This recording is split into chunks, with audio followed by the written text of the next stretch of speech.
성도 여러분 안녕하셨습니까? 아마 지난 한 주간 많이 피곤하셨으리라 생각합니다. 전도에 온 정성을 다하여 열성을 쏟으시다가 우리 이제 새롭게 한 주를 맞으면서 조금 피곤한 상태로 하루를 시작하셨을지도 모르겠는데요. 하나님께서 그럴 때마다 기도하면 새 힘을 주신다고 하셨습니다. 예수님께서 늘 그런 삶 사셨거든요. 오히려 그러므로 더 강력한 힘을 얻고 더 큰 동력으로 일하기도 하셨지요. 오늘 우리가 그 새 힘 얻게 되기를 기도해 봅니다. 오늘은 제 10과 우리가 새 힘 얻어야 될 이유 중 하나인 침례에 대하여 함께 배워보려고 합니다. 우리가 제자 훈련을 통해서 그동안 9단계에 달하는 구원의 이야기들을 하나하나 보았습니다. 그 이야기들은 구원의 확신이라는 큰 이름으로 뭉쳐져 있었는데요.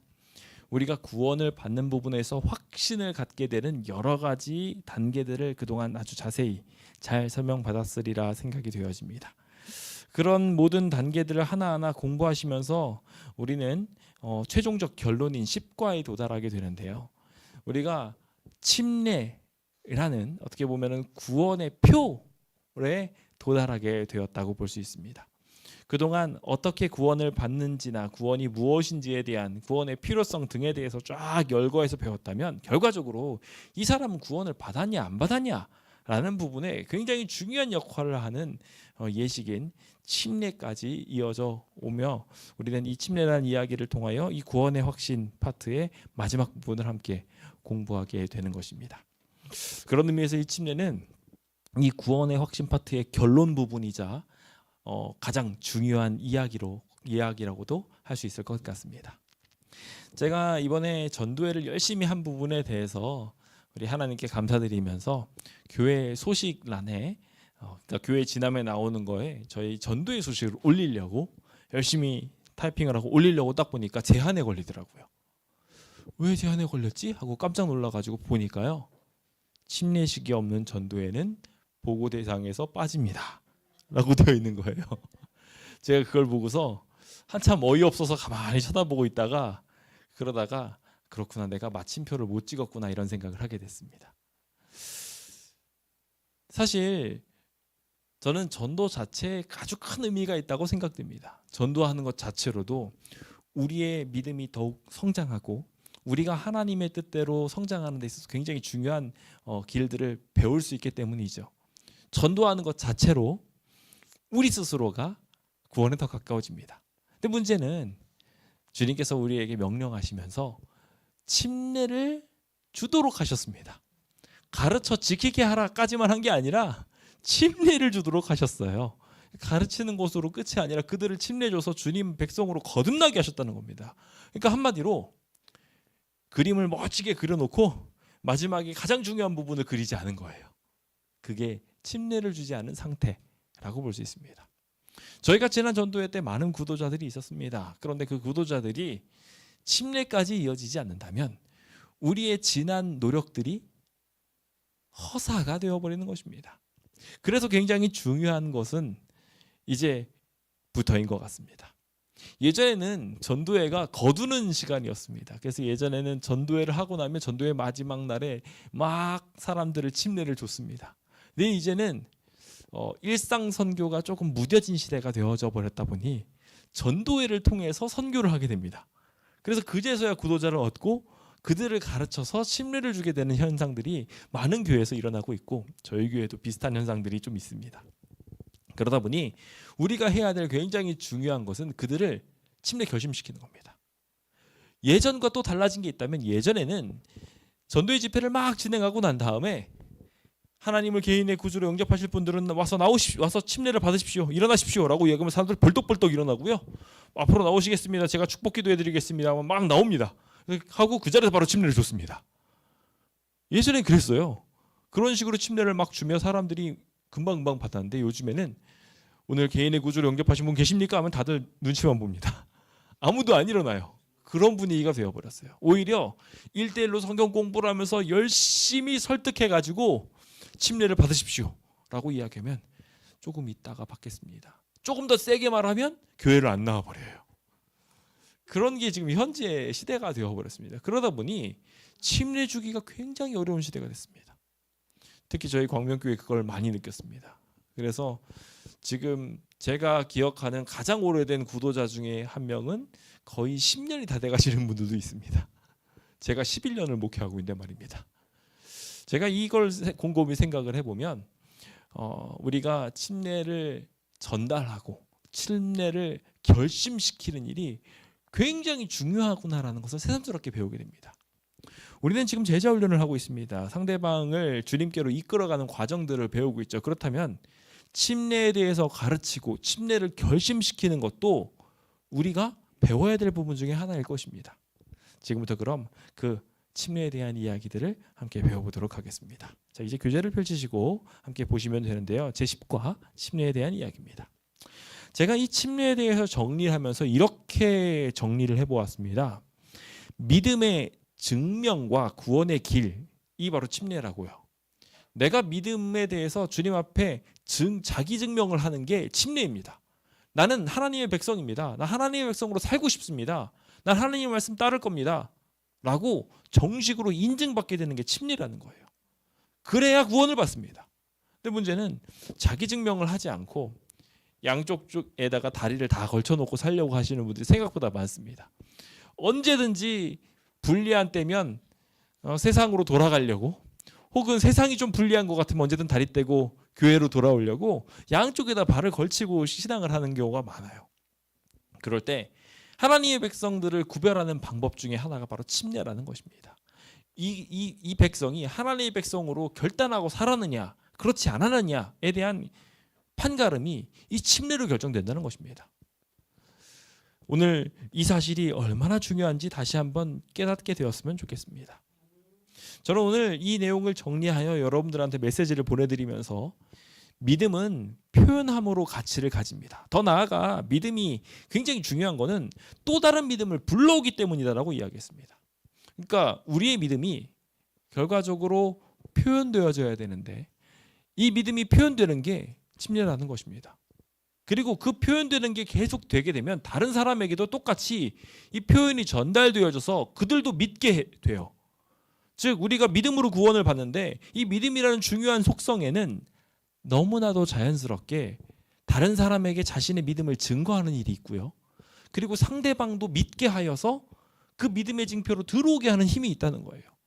그 결과는, 그래서 믿음이 만들어내는 열매는 저는 침례라고 생각을 합니다. 오늘 우리가 참 믿음을 가졌는지 스스로 잠시 점검해보며 우리가 참 믿음을 가졌다면 그 믿음을 표현하며 또 다른 믿음을 양산해야 되지 않겠습니까? 그렇게 함께 오늘 하루를 만들어 보게 되었으면 좋겠습니다. 자, 그럼 오늘 이야기에 들어가면서 오늘 중점사항 3가지를 살펴보겠습니다. 오늘은 3가지를 배울 겁니다. 일단 첫 번째로 침례의 필요성입니다. 그리고 두 번째로 침례의 의미를 배울 거고요. 세 번째로 침례는 어떻게 받으면 좋은지 방법에 대해서 배우게 될 것입니다. 이 3가지에 대해서 적어도 다 완전하게 익힐 수 있게 되기를 간절히 바랍니다. 제가 오늘 종이를 못 나눠드렸는데요. 인쇄를 해놓고 집에다 두고 왔습니다. 종이를 안 드리니까 이게 공부가 더 어려우시리라 생각하는데요. 제가 여러분들 휴대폰 집사회 카톡방에다가 이 성경절을 제가 카톡으로 보내드렸습니다. 성경절 거기 요약되어 있는 거 정리해서 12개의 성경절이죠. 오늘은 평소에 10개인데 그거 드렸으니까 보시고 제가 다음 예배 때는 뒤에다 갖다 놓도록 하겠습니다. 자, 그럼 교재를 보시면서 오늘 말씀을 살펴보게 될 텐데요. 말씀 살펴보기 전에 열왕기하 5장 13절에 있는 말씀을 여기에다가 좀 기록해 두셨으면 좋겠습니다. 장절이라도요. 그리고 무슨 내용인지라도요. 자, 그럼 제가 좀 읽어보기 원하는데요. 먼저 함께 좀 읽어볼까요? 시작. 그의 종들이 나와서 말하여 이르되 내 아버지여, 선지자가 당신에게 큰 일을 행하라 말하였다면 행하지 아니하였으리까?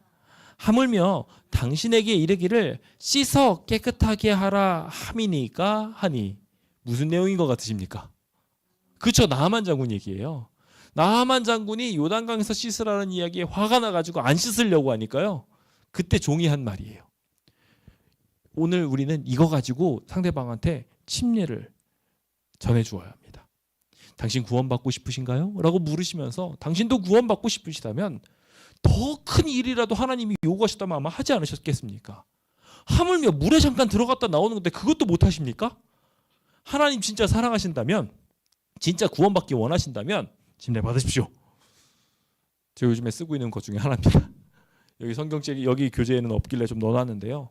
여러분들도 결단이 필요할 때 결단할 수 있도록 여러분들의 온 정성과 스킬들을 좀 이렇게 키우시고 실제로 침례 결심까지도 가보게 되시는 거룩한 주의 백성들 되셨으면 좋겠습니다. 자, 그렇다면 우리 열심히 해보겠다는 의지를 모아서 구호제 창하겠습니다. 구호 준비, 야! 구호 시작! 여호와여 말씀하옵소서, 주의 종이 듣겠나이다. 아멘. 아멘. 이 시간 이 자리에 계신 모든 분들이 주의 말씀을 잘 듣고 잘 전달하길 간절히 바랍니다. 자, 우리 잘 아시는 내용이니까 제가 좀 속도를 내면서 진행하도록 하겠습니다. 첫 번째입니다. 우리 첫 번째 성경절은 마태복음 28장 19절에 있는 말씀입니다. 함께 읽어볼까요? 시작. 그러므로 너희는 가서 모든 민족을 제자로 삼아 아버지와 아들과 성령의 이름으로 침례를 베풀고. 자, 우리가 첫 번째 공부하게 될 것은 침례의 필요성입니다. 필요성의 첫 번째 이유는 뭘까요?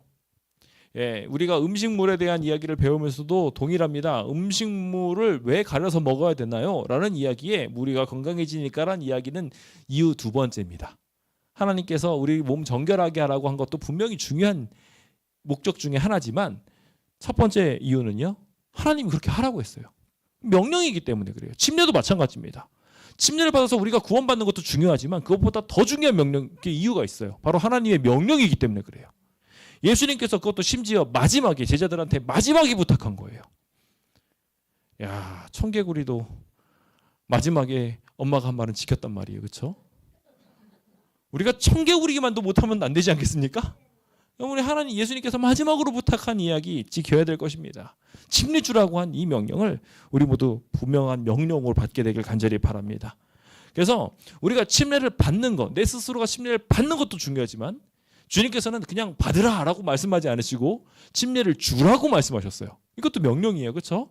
그래서 우리가 전도하는 것 또한 지상 명령으로서 우리가 하나님의 구원을 전달할 수 있는 도구가 되어서 다른 사람을 살릴 수 있는 귀한 예식에 동참한다는 거니까 얼마나 큰 복음입니까? 그렇죠? 그러니까 오늘 이 구원을 향한 소중한 발걸음에 우리 함께 동참하기로 결심하게 되었으면 좋겠습니다. 우리 기본신조 14 요거 중요합니다. 이 부분에서 별 치고요. 혹시 같이 읽을 수 있으면은 읽으면 좋을 것 같습니다. 이 침례는요, 여기에 대한 이야기로 정리가 됩니다. 제가 그래서 요거를 빠르게 정리하자면 우리 죽으심과 부활을 믿는 신앙 고백이 바로 이 침례고요. 죄에서 죽고 새 생활을 살겠다고 하는 의도를 표현하는 게 침례입니다. 주와 구주로서 인정해 교회의 일원이 되기 위해서 내가 이 교회의 일원이 되겠다라는 의도에서 받는 것도 침례입니다. 그러니까 내가 이 교회 계속 다니고 싶으면 침례 받으셔야 되는 거예요. 그리고 침례는 그리스도와의 연합, 용서를 받아들이는 상징이기도 합니다. 굉장히 중요한 이야기죠. 내가 용서를 받아들이고 있다는 이야기인 거예요. 그렇다면 용서를 받아들이지 않았다는 것은 죄가 남아있던 얘기이기도 합니다. 그리고 이 예식을 하는 방식이 잠그는 방식이라는 것 또한 기억해야 될 것이고, 그리고 우리의 침례를 받기 위한 조건 중에 하나가 예수 그리스도에 대한 믿음을 확신해야 되고, 그리고 회개한 증거가 확인되기 시작할 때, 그렇게 살기 원한다고 고백하게 될 때 비로소 침례를 줄 수 있습니다. 그래서 이런 기존 신조 내에서 함께 좀 살펴보도록 하겠습니다. 자, 계속해서 두 번째 이야기는요, 마가복음 16장 16절로 갑니다. 요 16장 16절, 마가복음 16장 16절은 굉장히 중요한 성경절입니다. 외워두시면 좋을 것 같습니다. 마가복음 16장 16절, 제가 지금 여러 번이나 이야기를 했습니다. 자, 이 성경절은 이렇게 우리에게 말하죠. 함께 읽어보겠습니다. 시작. 믿고 침례를 받는 사람은 구원을 얻을 것이요, 믿지 않는 사람은 정죄를 받으리라. 자, 이 성경절은 굉장히 중요한 성경절이죠. 그래서 제가 이거를 굳이 하자면은 하나님의 앞에 계시고 뒤에 육자가 붙습니다. 완전수 7이 되죠. 하나님의 앞에 계시고 완전수 육자가 붙습니다. 사람이 예수님을 쫓아가는 모습을 두 번 표현했다고 생각하면 좋아요. 그리고 종된 내용을 담고 있는 마가복음에 있다고 생각하시면 이 성경절을 외우실 수 있습니다. 그래서 우리가 예수님을 종처럼 쫓아가는 모습으로 생각하시고 77 완전 숫자들의 앞에 1에 6, 1에 6이라고 성경절을 외우시면 됩니다. 이게 주제 성경절이에요. 이 전체 주제 성경절이에요. 그러니까 침례할 때 다른 성경절은 아무것도 기억 못해도 일단 이건 들고 가셔야 돼요. 그래서 여기서 마가복음 16장 16절, 예, 앞에 하나님 계시고 나머지 완전 숫자인 6자 따라가고, 앞에 하나님 계시고 나머지 완전 숫자를 채우기 위한 6이 따라가고. 이해되셨죠? 아직도 표정이 안 외우신 분 계세요? 몇 장 몇 절이라고요? 예, 마가복음 16장 16절. 네, 좋습니다. 이제 외우셨어요. 자, 이 성경절은 믿고 침례를 받는 사람은 구원받는다고 말하고 있어요. 믿기만 하면 구원받는다고 안 했어요. 믿고 침례를 받는 사람 구원받는다고 얘기했어요. 그렇죠? 그리고 믿지 않는 사람 정죄도 당한다고 이야기하고 있어요. 우리 사실 분명하게 기억해야 됩니다. 주변 이들에게 전해야 합니다. 어떤 이들은 침례 예식을 받는 부분에서 나하만처럼 내가 여기 들어가서 무슨 대단한 치료를 얻겠느냐, 무슨 대단한 구원을 얻겠느냐 말하는 분들이 있습니다. 나하만처럼 믿지 못한 상황인 거예요. 그는 그곳에 6번째까지 씻더라도 완전하지 않았었습니다. 7번째 씻어야, 완전히 순종해야 비로소 믿음이 온전하게 드러나는 것이고, 그래야 그에게 구원이 있었습니다. 만약에 6번째 씻고 나와버렸다면 그는 멸망했을 거예요. 그렇죠? 그러니까 우리가 굉장히 중요한 이야기예요. 침례를 받는 부분이. 우리가 완전히 믿는다고 표현하는 이야기이기 때문에 그래요. 다른 거 다 하면서 교회 나와서 헌금도 내고 다 그러면서 마지막에 침례를 안 받고 있어요. 안 되는 거예요. 아무 소용없는 거예요. 그러므로 우리가 믿고 침례를 받는 자가 구원받는다는 것을 분명하게 이야기하고, 반대로 예수를 믿지 않는 것, 그리고 침례로 인하여 내가 구원받는다는 사실을 믿지 않는다는 것도 마찬가지로 구원받지 못하는 상황이 된다는 것을 강조해야 합니다. 대부분의 분들이 참 속상하게도 침례를 미룹니다. 성경에서도 그래서 나오죠. 시방은 가라, 지금은 가라, 나중에 때가 되면 부르겠다. 성경에 때가 되면 부른다고 해놓고 나왔나요? 안 나옵니다. 나중에라고 한 사람은요 계속 미룹니다. 그리고 끝나요. 참 속상한 일이죠. 그래서 침례를 받을 때 언제 침례를 받으라고 이야기하면요, 어릴 때 받으래요. 어릴 때 침례를 받으면요 되게 좋은 장점들이 있는데, 일단 기본적으로 어릴 때 침례를 받으라고 하면 아멘 하고 금방 받습니다. 금방 받고요. 뿐만 아니라 어릴 때 그렇게 받으면서 이렇게 하나님의 말씀으로 잘 교육을 받고 나면 마치 연어가 자기가 태어난 곳으로 돌아오듯이 회귀를 합니다. 그래서 다시 주님 안으로 돌아오게 돼요. 그래서 어릴 때 침례를 받는 게 굉장히 중요하다고 이야기합니다. 하지만 그 어릴 때가 아니라 할지라도 침례 받는 시기는 관계없어요. 일단은 가장 빠른 때가 가장 좋은 때입니다. 주님 말씀을 받아들이고 내가 가장 뜨거워졌을 때 침례를 받는 거예요. 내가 이 말씀 다 지키고 나서 침례를 받겠다고 하면 평생 못 지킵니다. 당연히 침례도 당연히 못 받습니다. 그러니까 빠르게 침례를 받는 게 좋을 것 같습니다. 하지만 너무 이른 것도 경계해야 됩니다. 너무 이르다는 건 뭐냐면요, 예수님의 구원을 이해 못한 거예요. 예수님의 구원에 쫓아가고 싶은 마음이 안 생겼어요. 아직. 그럴 때는 아직이라고 멈추는 것이 중요합니다. 그래서 그가 예수님을 쫓아가고자 하는 마음이 생겼을 때 다 지키는 게 아닙니다. 나는 주님 말씀 따라가고 싶어요 라는 마음이 생겼을 때 주님께서 부르신다라는 음성으로 그는 충분하게 자격을 갖췄다고 생각을 하고 침례를 주는 것이 합당하리라 생각합니다. 침례를 미루는 것이 손해된다는 것은 너무 당연하고요. 침례를 많이 줘야 되는데, 제가 여기 보면서 가장 충격을 받은 것 중에 하나는 뭐 교회 요람이나 막 교회에 대한 각종 권면들을 보면은 매월 거듭남의 예식을 하래요. 매월 거듭남의 예식을 통해서 모든 사람들이 다 뜨거워져야 된다고 말하고 있습니다. 그러니까 요즘에 1명, 2명 침례 주는 연간 행사에서 그게 아니라 이제는 매월마다 침례를 줄 수 있을 정도로 저희가 열심히 선교해야 된다는 이야기도 합니다. 우리 그렇게 했으면 좋겠습니다. 초등학교 6학년이 적기인데 조금 5학년 정도부터 준비가 된다면 이렇게 침례를 주는 것이 좋다고 권장을 하고 있고요. 그런 이유가 있습니다. 뭐냐면은 우리가 율법의 자녀라고 불리우게 되는 게 이제 우리가 잘 아는 것처럼 중학교 들어가는 14세부터입니다. 그 나이 때부터 이제 율법의 자녀라고 부르면서 유대인들은 이제 너에 대해서 없다고, 우리 주현 목사님 말씀하신 거 들었죠? 나는 너에 대해서 더 이상 관여하지 않아. 넌 이제 자유롭게 네가 율법을 따라가면서 율법을 말씀을 쫓아가면서 살아야 된다라고 결심시키는 때가 바로 이때입니다. 똑같아요. 유대인의 성년 예식과 똑같이 침례 예식도 그런 의미에서 주는 겁니다. 그래서 이제는 그 스스로가 판단하고 살아갈 수 있도록 교육하는 일에 있어서 이 침례 예식이 주어져야 합니다. 그렇게 잘할 수 있도록 함께 하면 좋겠다라는 생각이 듭니다. 자, 우리 침례의 의미는 너무 잘 알지요. 우리 골로새서 2장 17절 12절에 있는 말씀 함께 보겠습니다. 시작. 너희가 침례로 그리스도와 함께 장사되고 또 죽은 자들 가운데서 그를 일으키신 하나님의 역사를 믿음으로 말미암아 그 안에서 함께 일으키심을 받았느니라. 자, 침례의 의미의 첫 번째는 바로 예수님과 함께 죽고 다시 사는 이야기입니다. 침례에서 예수님과 함께 죽고 산다는 것은 굉장히 중요한 의미 중에 하나입니다. 일단은 죽음의 의미는요, 장래나 죽음이에요. 예수님께서 죽으신 것처럼 우리도 죽어야 된다는 거예요. 그래서 죄된 자를 죽이고 모든 그동안의 잘못된 삶에서 돌이켜서 새 삶을 살겠다고 결심하는 것이 이 죽음의 의미입니다. 그래서 이 의미들을 정리해 놓은 게 여기 쭉 있습니다.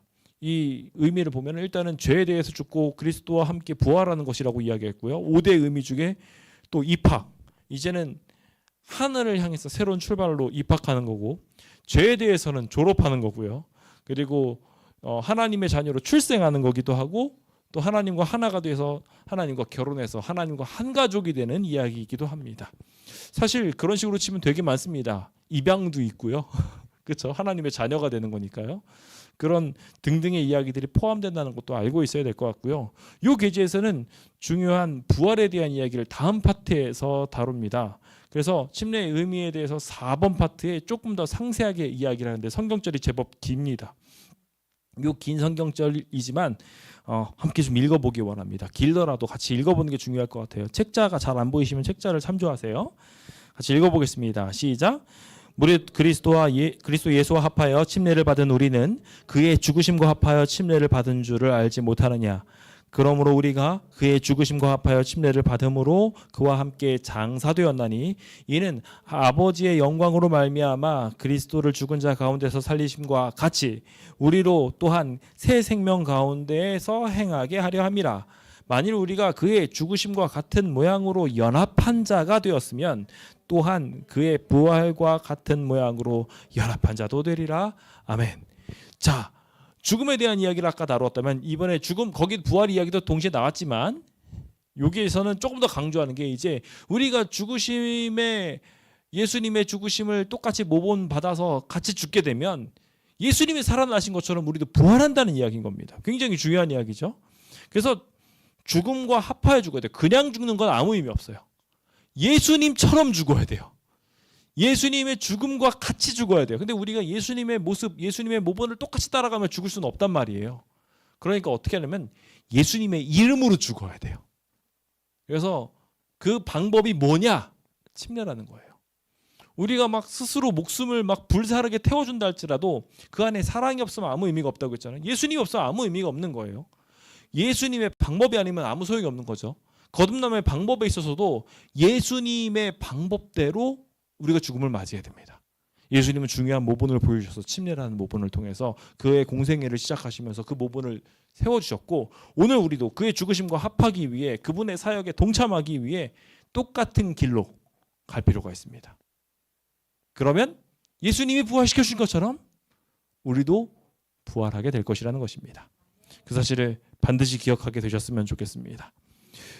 여기 뭐 침례인가 세례인가에 대한 이야기도 잠시 나오지만 사실 나중에 다 이야기가 나오기 때문에 다 넘어가셔도 될 것 같아요. 여기서 여러 번 반복하고 있는데 혹시나 질문하는 사람들에 대해서 이야기하기 원해서 이렇게 한 것 같은데요. 설명 4번은 좀 필요해 보입니다. 침례 꼭 받아야 될까요? 예, 아까 이야기했던 부분이지만 다시 한번 강조하면서 이게 믿음 고백이기 때문에 반드시 받아야 된다는 이야기를 꼭 전달하면 좋겠습니다. 그러지 않으면 부활에도 동참할 수 없는 거죠. 자, 침례의 의미. 여기 세 번째는요. 앞에 첫 번째가 죽음이고 두 번째가 부활이고 세 번째가 그리스도로 옷 입혀지는 거예요. 사는 거예요. 그러니까 침례가 주는 또 하나의 중요한 의미는요. 이제 그리스도로 옷 입혀져서 사는 거예요. 살아가는 거예요. 그러니까 우리가 주님의 백성으로 죽는 것뿐만 아니라 다시 살고 부활하고 그 뒤에 살아가는 과정까지 침례에 굉장히 중요한 역할로 남습니다. 그래서 갈라디아서에는 이렇게 표현합니다. 그리스도와 합하기 위하여 침례를 받은 자는 그리스도로 뭐 했다고요? 옷 입었느니라 라고 분명히 말합니다. 여기 옷 입는다는 것은 그냥 단순하게 지금 우리에게 옷을 깨끗한 옷을 입혀줬습니다 라는 선언, 즉 칭의의 개념도 포함하고 있지만 저는 굉장히 중요한 게 그렇게 해서 사는 생활까지도 포함한다고 강조하고 싶습니다. 침례를 받을 때 성령이 임하시기 때문에 그렇습니다. 그게 흰 옷을 입는 상징이기도 합니다. 그래서 우리가 그 옷을 입음으로 그리스도의 흰 옷으로 깨끗함을 얻게 되고 그 깨끗한 그리스도로 옷 입음으로 말미암아 이제 달라지게 되는데 그리스도 안에 있게 됩니다. 그 전까지는 마귀의 자식이었다면 하나님의 자녀로 바뀌어서 이제는 하나님의 백성으로 살게 되는 거예요. 그러니까 침례를 받은 우리는 이제는 신분이 그냥 부활하고 끝, 영적인 부활을 경험할 거다라는 이야기로 끝이 아니라 이제 하나님의 백성답게 살게 된다는 거예요. 제가 한 구도자에게 이야기를 하면서 침례를 아직 안 받은 구도자한테 제가 이야기하는 중에 이런 이야기를 전했습니다. 굉장히 고민하는 거예요. 자기 삶에 막 어려움들이 자꾸 있는 거죠. 그 어려움들이 자꾸 있는데 이 문제가 막 풀리지 않는다고 하면서 고민을 하는 거예요. 그래서 그 고민에 대해서 쭉 설명을 하면서 결과적으로 이런 부분에 대해서 도움을 얻고 싶으시면 침례를 받으셔야 됩니다. 라고 권장을 합니다. 왜냐하면 침례의 의미 중에 굉장히 중요한 의미는 이제 하나님의 자녀로 살게 된다는 의미를 포함하고 있기 때문에 그래요. 하나님이 우리 부족한 자격을 덧입혀 주셔서 채워주시는 거예요. 탕자의 모습이 더러웠어요. 완전히 모자란 지저분한 사람이었어요. 하지만 그때 아버지가 오셔서 그 상속자의 옷을 다시 입혀주고 반지를 다시 끼우셨어요. 그래서 그의 문제가 해결되잖아요. 품꾼의 하나로 삼아달라는 이야기도 겨우 할 정도로 보잘것없었던 그가 다시 잃어버렸던 자녀를 찾았다고 잔치를 받을 수 있는 사람이 되었다는 것입니다. 그러니까 부족한 문제가 있을 때 그리스도로 옷 입었다는 것이 큰 위로가 된다는 사실을 우리가 침례에서 전달해 주어야 됩니다. 그래서 그런 일들을 분명하게 좀 잘 할 수 있게 되기를 바랍니다. 자, 6번째 이야기입니다. 이제 침례의 의미를 이야기하는 부분에 있어서 물은 도대체 뭐냐라는 부분입니다. 자, 베드로전서 3장 21절입니다. 함께 읽어볼까요? 시작. 물은 예수 그리스도께서 부활하심으로 말미암아 이제 너희를 구원하는 편이 곧 침례라. 이는 육체의 더러운 것을 제하여 버림이 아니요 하나님을 향한 선한 양심의 간군이라. 아멘. 자, 침례를 받을 때 우리가 물에 들어가잖아요. 근데 이 물이 도대체 무슨 의미냐라고 생각하는 이들에게 설명이 필요합니다. 물은 단순하게 평소에 목욕탕에 들어가서 깨끗하게 씻는 그런 물이 아닙니다. 그렇다면 그거보다 더 깨끗한 물, 더 포근한 물, 더 건강하게 될 만한 물도 많을지도 몰라요. 뭐 약탕도 있을 수 있고 말이죠. 그런데 우리는 그냥 물에 담급니다. 근데 그 물이 보통 물이 아니에요. 약수도 아니지만 그 물에는 하나님의 구원이 담겨 있는 표입니다. 그 사실을 우리가 잘 알려주어야 합니다. 그래서 요단강에 대해서 나아만 장군이 계속 삐죽삐죽거렸잖아요. 더 깨끗한 물 많다고 말이죠. 그런데 요단강에 갔어야 돼요. 그게 예수님의 명령, 하나님의 명령, 그가 받은 구원의 명령이었거든요. 마찬가지요. 침례를 향하여 들어가는 이 물도 마찬가지 의미임을 우리는 잘 설명해야 됩니다. 그러면서 이 물 속에 잠기고 구원받는 이야기들이 굉장히 많은 이야기와 연관된다는 사실을 잘 설명해 줘야 됩니다. 일단은 기본적으로 처럼 인간이 태어났을 때 양수 속에 있죠. 다시 태어나는 의미의 사람이 물 속에 다시 들어가는 것이 양수에 들어갔다 나오는 출생의 모습과 비슷하기 때문에 그렇게 된다고 설명하는 일이 필요하겠습니다. 두 번째, 성소제도에서도 똑같이 침례의식이 이미 정결의식이라고 있었어요. 그래서 요한이 침례를 줄 때 그 사람들 다 알고 있었어요. 이게 정결예식이라는 거를.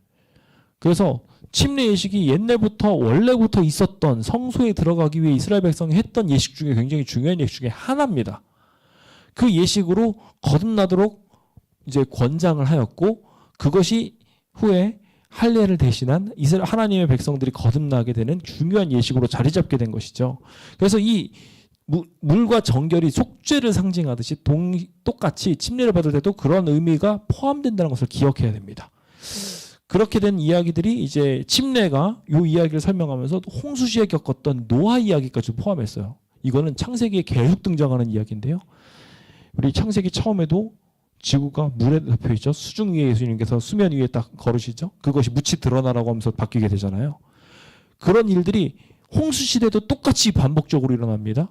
그 일이 이어져서 나중에는 홍해를 가르는 이야기로 해서 이스라엘 백성들이 통째로 물속에 다 들어갔다 나오죠. 침례를 받게 되는 것처럼. 그리고 재침례를 받듯이 요단강에서 다시 한 번 더 물을 끊고 지나가게 되죠. 계속 반복되는 이야기로 등장합니다. 이 물로 백성들이 정결해지는 예식들이 계속 있었다는 거예요. 성소 예식으로 계속 또 이어져 왔고요. 이와 같은 구원함의 상징으로 물이 계속해서 사용되어졌다라는 것을 우리가 기억하고, 노아 홍수 때 만약에 홍수가 없었으면 하나님 백성들 다 죽었을 거예요. 이 세상의 사람들이 너무나 악독해서 하나님 백성들을 다 죽이고 그들을 오염시켜서 타락시켜 버렸을 거예요. 하나님이 물로 구원하신 거예요. 마찬가지로 오늘 우리에게도 그와 같은 구원이 필요하다는 사실을 잘 이해하는 일이 필요하지 않나 생각이 됩니다. 그것이 바로 물이고, 동시에 이것이 보혈의 피로 정결하게 되는 이야기와도 연결된다라고 설명하면 좋을 것 같습니다. 자, 그렇다면 물뿐만 아니라 또 하나가 더 필요하죠. 네, 그것이 어디 나와 있나요? 요한복음 3장 5절에 나와 있죠. 함께 읽어보겠습니다. 시작. 예수께서 대답하시되 진실로 진실로 내게 이르노니 사람이 물과 성령으로 나지 아니하면 하나님 나라에 들어갈 수 없느니라. 네, 그냥 물에 가서 씻는 것만으로 구원 받는다면 목욕 자주 하는 사람이 구원 더 잘 받을 거예요. 그렇죠? 그런데 그게 아니에요. 성령이 그 안에 임하는 일이 필요합니다. 그래서 오늘 이 이야기가 우리에게 굉장히 중요한 거듭남의 요건으로 들어갑니다. 여기 거듭나야 하늘에 들어간다라는 이야기는 굉장히 중요한 니고데모와의 대화의 핵심이었습니다. 니고데모가 와서 어떻게 하면 구원을 받습니까? 라고 이야기할 때 핵심 이야기는 결국 거듭남이었거든요. 다시 태어나야 된다는 거예요. 그 다시 태어나야 된다는 이야기에 아주 중요한 몇 가지 이야기가 등장합니다. 다시 태어나고 싶은데 내가 이제 요한 이야기 다 알아요. 거듭남의 이야기를 하는 걸 뻔하게 이해를 하겠어요. 내가 엄마 뱃속에 다시 들어가야지 내가 구원을 받겠습니까?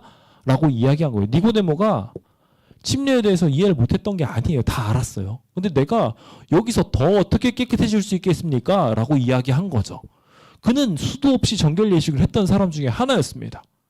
근데 그런 그가 예수님한테 내가 모태까지 들어가야 되겠습니까? 라고 비꼬았던 거예요.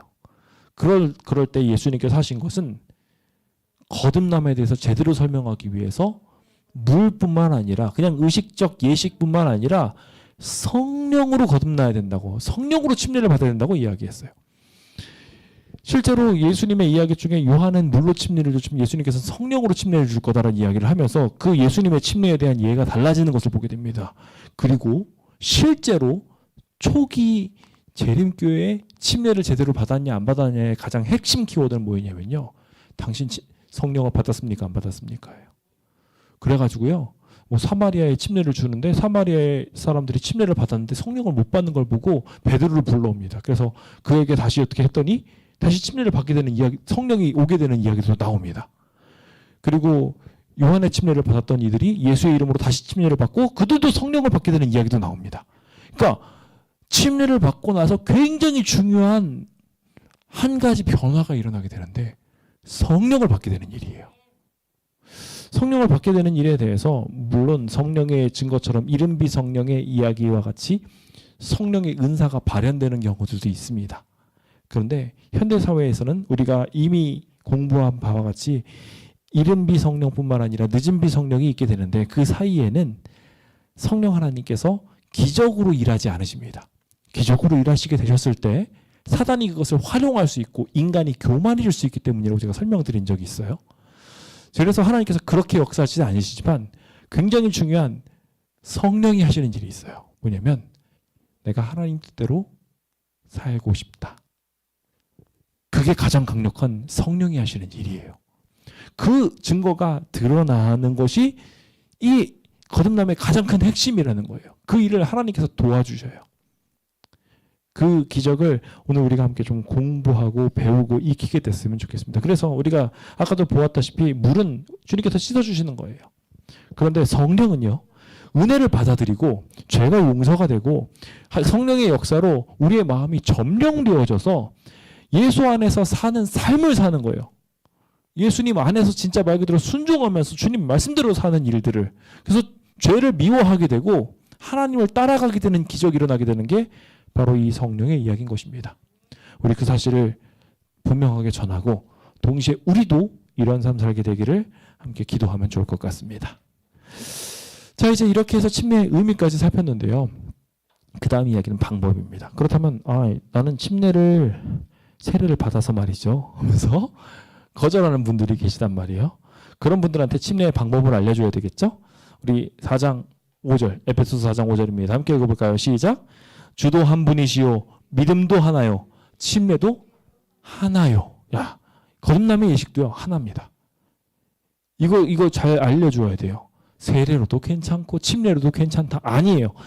분명하게 이야기하기를 한 가지 방법이라고 이야기하고 있어요. 그다음 그 올바른 한 가지 방법은 뭐냐는 거예요. 우리 이거 1번, 2번은 크게 중요하지 않다 보니까 좀 넘어가겠습니다. 예수님께서 하신 방법들이나 이런 것들을 소개하고 있는 건데요.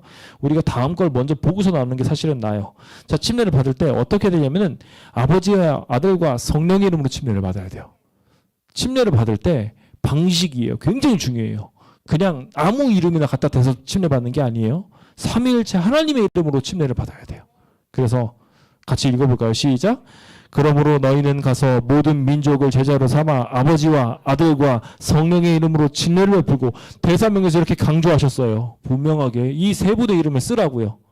예, 그래서 그 이름으로 침례를 받아야 됩니다. 그 침례를 받을 때 그래서 삼위 이름으로 창조의 구속의 주관자로서 또는 주체로서 지속적 역사를 가능하게 하시는 분으로서 각자 역사하셔서 우리의 일들을 지키도록 해야 됩니다. 그리고 침례를 받을 때 또 하나 중요한 방법, 물 있는 곳에서 받아야 된다는 거예요. 아무 물이 아니라 잠글 수 있는 물이어야 되겠죠.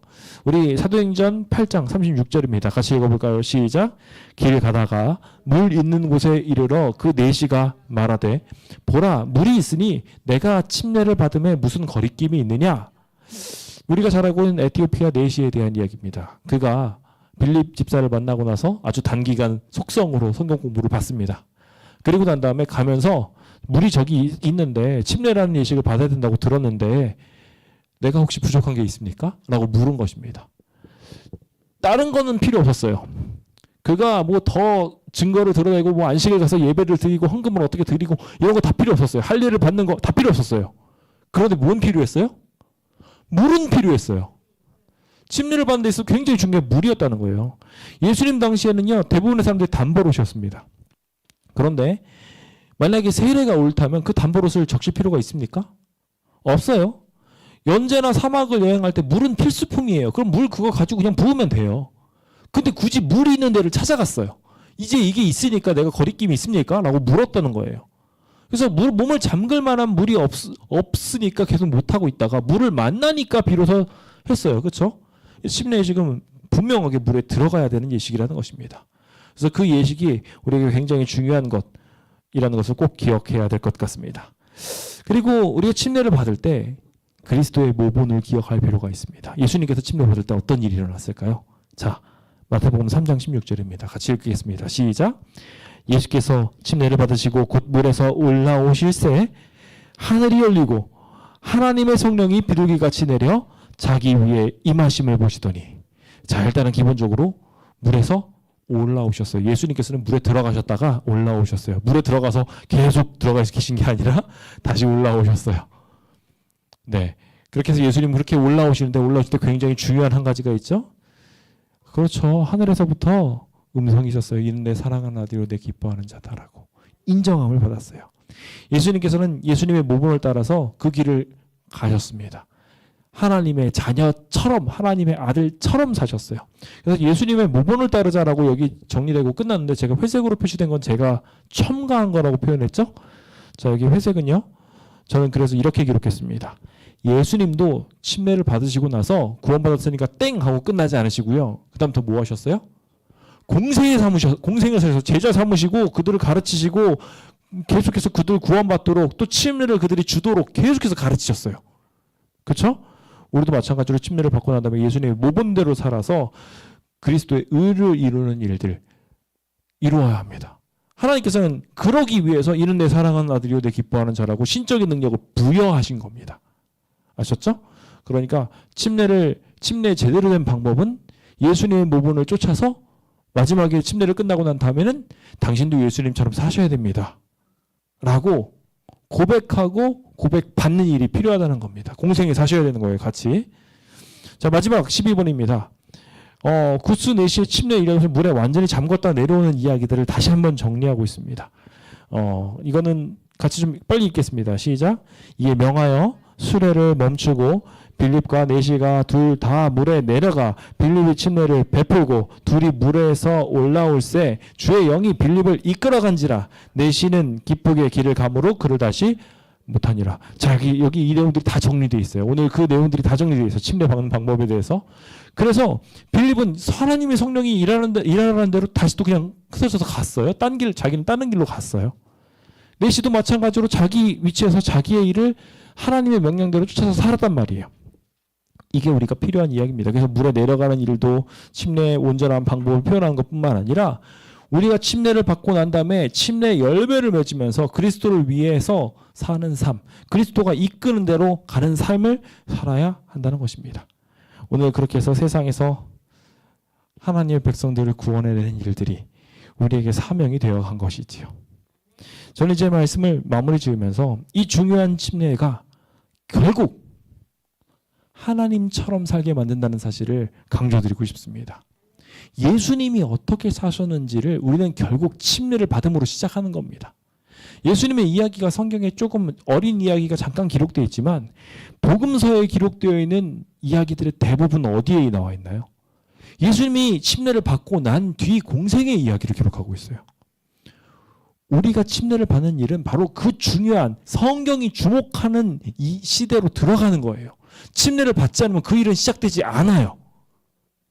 우리가 침례를 받아야 비로소 하나님의 역사의 기록 속에 우리의 이름이 들어가서 이 사람이 이런 일을 했다고 하나씩 기록되기 시작하는 겁니다. 그 의미를 비로소 찾게 되는 것이죠. 이제 주저하는 이에게 말씀하시기 바랍니다. 사도행전 22장 16절에 있는 말씀을요. 이제는 왜 주저하느냐? 일어나 주의 이름을 불러 침례를 받고 너의 죄를 씻으라. 아멘이십니까? 우리 주변 사람들 같이 전하며 구원을 전달할 수 있는 주의 백성 되시길 간절히 바라면서 오늘 모든 말씀을 마치도록 하겠습니다.